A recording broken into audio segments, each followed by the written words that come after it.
Okay, so thank you for purchasing the simple GPS tracker. We're going to go through one of the most important steps, and that's calibrating the compass.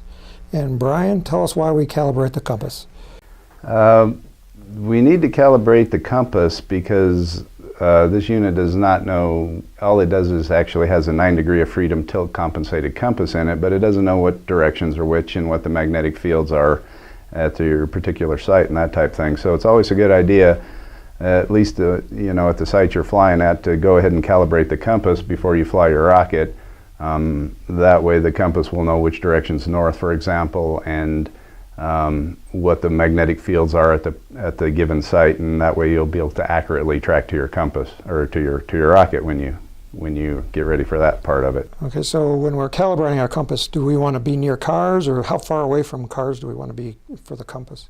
Well, this is truly a magnetic compass, so the farther you can get away from large buildings, underground water pipes, automobiles, that type stuff, it seems like 20-30 feet is probably a good distance to be away from anything large and metal buildings or anything like that when you're calibrating your compass, or actually even when you're using it, because if you get next to a car, it'll pull the compass towards the car, just because there's an amount of ferrous metal there.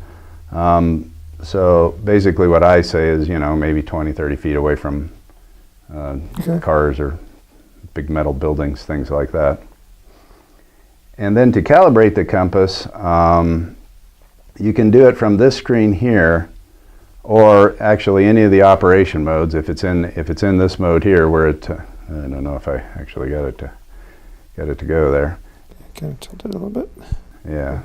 Or this screen, once it gets up to either of these, or from the initial startup screen.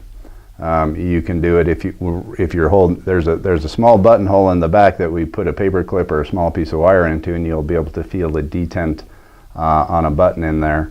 You don't want to push really too hard or anything like that, but you'll certainly be able to feel it. So when you get ready to calibrate your compass, you simply push a piece of wire or something into this hole, and you'll hear it beep one time, and that means it goes into calibration mode. Here, I'll show you on the screen. It says compass calibration. And then what you want to do, you have to calibrate it in 6 different directions. So here at this location, that way's north. So what I'm going to do is I'm going to take it and start twisting it and turning it. This isn't a test to see how fast you can spin it, but it's more of a test to see if you can cover a circle basically with this antenna in all directions on this end down here. And then every 15 seconds it's going to beep one time, in which case you'll flip it over. You need to do 6 axes, and if you see the manual, you'll see what all they are. Basically, you want to go north and south, just like this, and we keep turning it and spinning it until it beeps. And then up is one direction, so we'll turn it and flip it and try to cover the circle with the antenna while spinning it. And like I say, in a perfect world, you would turn it around exactly one time, but it doesn't really matter, and then it just beeps, so we're going to turn and go down and just kind of spin it around and do the same thing. And what it's doing is it's measuring the minimum and maximum magnetic fields in all of the axes of direction. I think I actually missed one, and now it beeps, so we're going to go this way and just do the same thing, spin it around. And then when it finally beeps the 6th time, actually, I think it would be, or the 5th time, and we go this way. And we just keep spinning it around. And then when it gets near the end of its calibration procedure, it'll start beeping fast again. I don't know if you can hear it. It does that for 15 seconds at the beginning and 15 seconds at the end.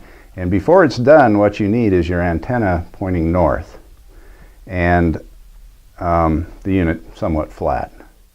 And what that'll do is that will mark the north location, and then once it stops beeping, your compass will be calibrated and you're ready to use the unit. I don't really think I got a very good calibration there. I know I missed one direction totally, so but that would be the procedure for calibrating the compass.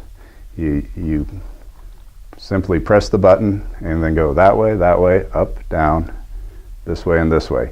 And you want to pick the axes so that they're aligned with magnetic north. And then at the end, when it starts beeping fast again, towards the end of the calibration, you just want to make sure it's facing magnetic north. And the more accurate you do that, the more accurate it'll track you to your rocket. Cool. Okay. Is that calibration? Is there anything else we need to know? That's all you need to do is just calibrate your compass and then fly your rocket and find it. And so you would, how often would a person calibrate their compass?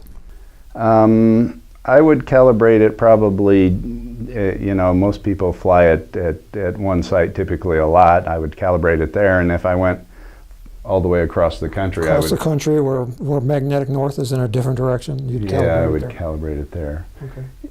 There's all kinds of information available on the internet about the magnetic field lines and how they come out of the earth and that type of thing.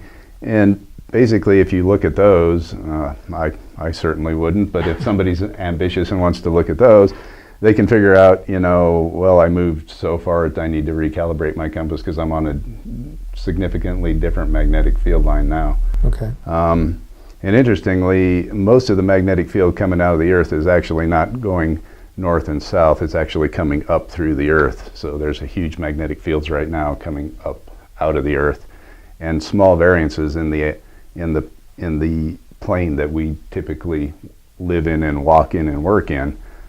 So that's why we need to do the thing where we spin it all upside down and right side up to get the major part, which is actually perpendicular to the Earth's surface.